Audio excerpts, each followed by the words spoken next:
My dear students, today we start with the cost of capital. Cost of capital, what does it mean? It is very important. Cost of capital. It is the minimum rate at which a firm should earn to satisfy the expectation of the holders of those funds. Again, I am telling, also you can note down. It is the minimum rate at which a firm should satisfy the expectation of the holders of those funds. Now, what we know, when the firm raises its capital, there may be several options. It may be of equity, it may be of debt, it may be of preference. And it is the duty of the firm to satisfy the return of the holders of those funds. Now, there is a term actually, cost of capital can again be generally known as overall cost of capital. Overall cost of capital means, or when we are combining all those cost of capital, it can be considered as overall cost of capital. And what is specific cost of capital? Specific cost of capital also can be known as explicit cost. Explicit cost means when we are calculating individually the cost of equity, cost of debt, cost of preference, then they are actually known as specific cost of capital. Now we are moving on to the formulas.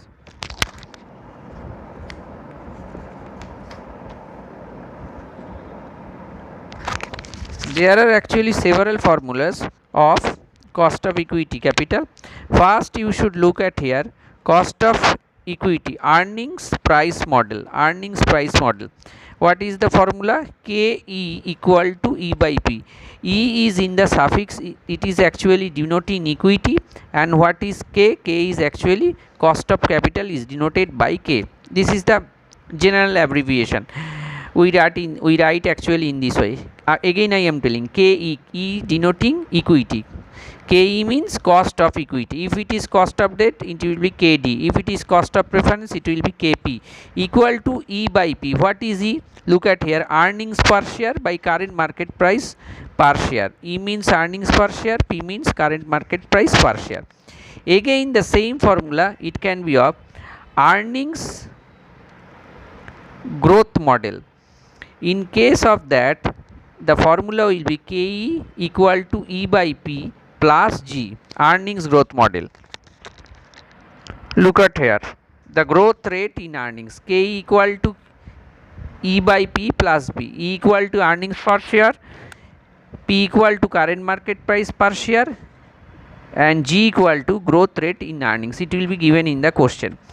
Likewise, there will be, what we have learned, there are two formula, earnings model, earnings price model, and earnings growth model. Now move on to dividend growth model. Look at here, dividend growth model is also, before that we should say dividend model. In case of dividend model, it will be D by P. In case of D, dividend per share at the end of a period, and P equal to current market price. If it is dividend growth model, again equal to K equal to D by P plus G. G means growth rate in dividend.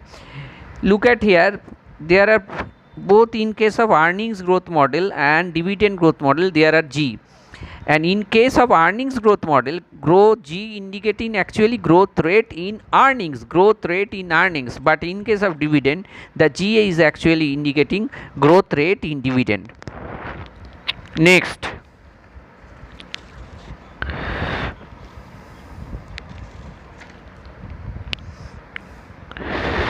Next, look at the formula. There is another formula, K equal to E P1 minus F plus G.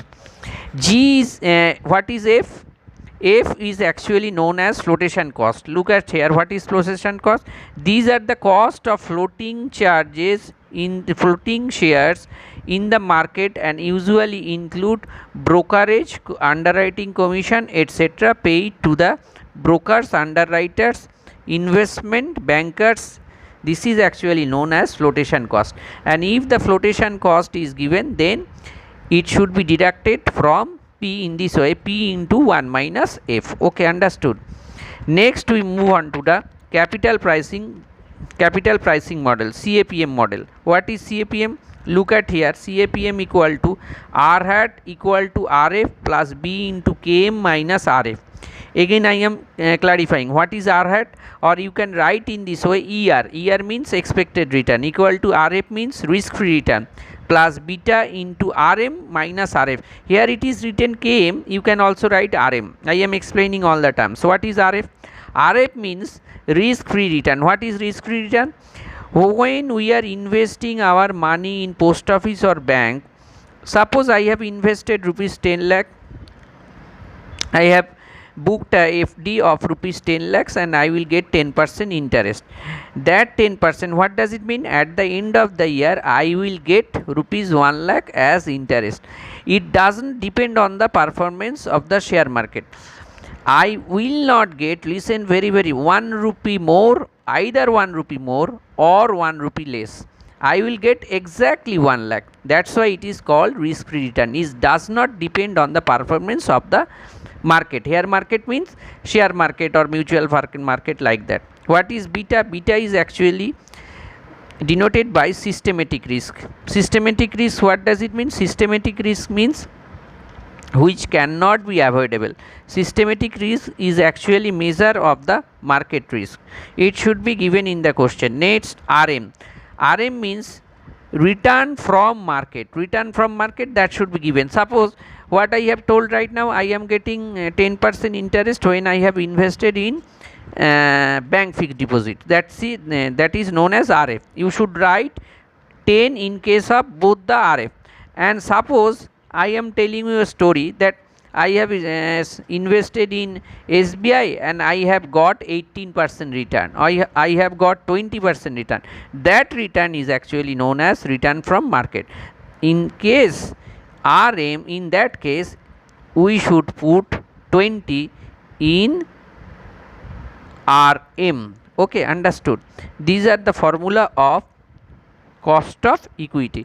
In the next class we will learn about the cost of debt and cost of preference.